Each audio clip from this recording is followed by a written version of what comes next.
Okay, hi, hello. Told myself I would take a shower and get ready and film a video, and instead we're gonna do this towel head style. That's called coffee. I felt like it was okay if I looked rough because I feel rough. And I woke up feeling rough and then I wrote about it. And I'm going to read you what I wrote. You can already read it on Substack, but I'm going to read it to you via podcast or video if you're watching this. I'll be honest, I'm really just uploading my podcasts to YouTube so that I can get enough watch hours to be monetized. I have enough subscribers, but I don't have enough watch hours. And I actually think my watch hours just got set back. I don't understand how this works. So we're trying our best. If you're new to me, to this channel, to my voice, to my self, my name is Gabby. I am 26 years old. I have no idea what I'm doing with my life at all in any sense. Personally, professionally, interrelationally, I don't know. It's a confusing time to be alive, and recently my TikTok algorithm shifted to show me other people who are just like me, just as confused as me, and that's cool. I named this post Wild Things. Anyways, without further ado, here's my morning. This morning I went for a walk, an angry walk, an early morning angry walk, kind of like a march. On this first day of April, I took to the streets of my suburb in my unmatching clothes and woefully unwashed hair, with the soundtrack to Capella blaring through my AirPods. I was angry, but my anger voiced this impulse. Put one foot in front of the other, go somewhere, do something. It was a pitiful march and a petulant performance. I was willing myself to push tears out of my eyes just for proof of the pain that propelled me out of bed this morning, marching in front of an audience of real people in their real cars, driving to their real jobs, while I pretended to do something with myself. I passed all their real houses and manicured lawns and iron fences. While wearing an internal badge of inferiority, I kept my shoulders back and head high despite the general insignificance of these gestures. Go somewhere. Do something. I woke up with a wildness, something rising from within, eager to explode, but at odds with the real girl who was too afraid to actually light the fire. As I marched, I felt the metaphorical heat in my chest matched by the sweat collecting at my back. I marched and marched away from something, but ultimately toward nothing. Eventually, I approached an intersection with a Chick-fil-A, a Shell gas station, a Starbucks, and a dentistry. I could keep marching in any direction. I could march and march until I found something unfamiliar. I could. But the voice in my head changed its tune, and I decided to turn around. There's nowhere to go. There's nothing to do. I walked with my shoulders slumped, hands in my pockets, and head hanging down.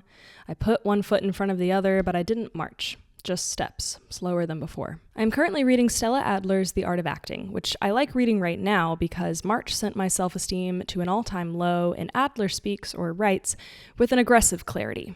I like aggressive clarity because I like being told what to do, how to do it, and if I'm doing it right or wrong. I was raised around heaven and hell, right and wrong, 10 commandments, fruits of the Spirit, Jesus died for you, repent and you might be fine. I have an appreciation for aggressive clarity. In the very first chapter, she tells her students to make a habit of looking at things and taking stock of what we do and do not like for the purpose of practicing specificity. She asks us to understand how important it is to see, to be clear about what we see, to recognize differences, both subtle and obvious, and to make everything important. The world is in front of you, she says. You have to take it in. You have to see things you never saw before. Then you have to give it back to the world. So I walked with my head down, and with my head down, I noticed some things. Things I liked. I liked seeing the dandelions with their white feathery heads. Make a wish. I liked seeing cracks in the pavement. I liked seeing cracks with little flowers growing through them, because what girl doesn't?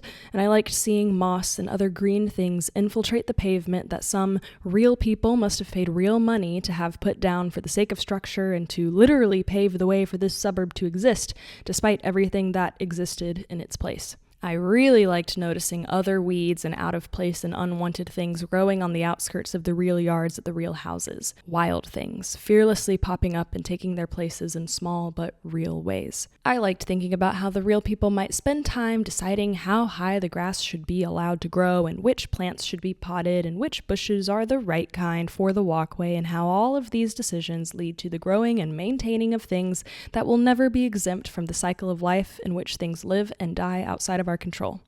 Things that, no matter how manicured, almost beg to be infiltrated by wildness.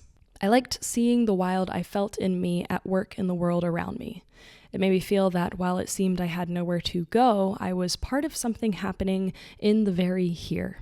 Stella Adler also said something, and I wrote it down as soon as I read it. I typed it into a note on my phone, and I remembered it while I was writing this letter to the internet and thinking about my angry morning march and the things that I saw and liked. She said, "The actor knows how easy it is to lie, to fake. What he must do is surround himself with things that are true.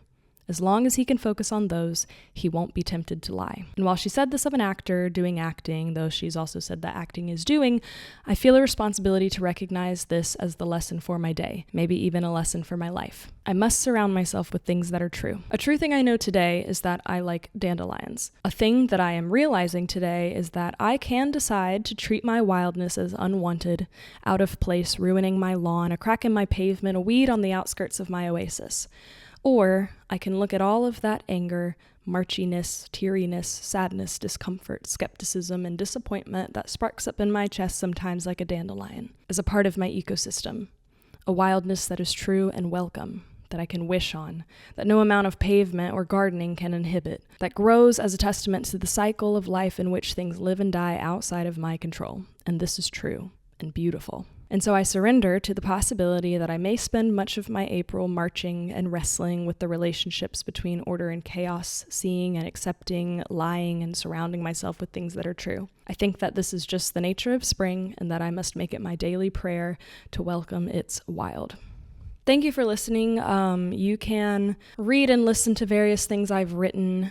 I seem to be very inspired by the concept of weeds and things that grow, which is odd because I am not very outdoorsy, though I am working on that for the sake of getting out of my head, living in the moment, practicing gratitude, all those kinds of things. So if there are some repeated themes, I have a problem with fixation on very specific topics. So yeah. This is the Stella Adler book I was talking about. I rented it from the library, borrowed it from the library. It's like falling apart, which I assume means it's very good and lots of people have read it. Anyways, that's all for today. Thank you for watching. Thank you for listening. I love you, whoever you are, unless you're a creepy man, in which case, no. Okay, I'm done.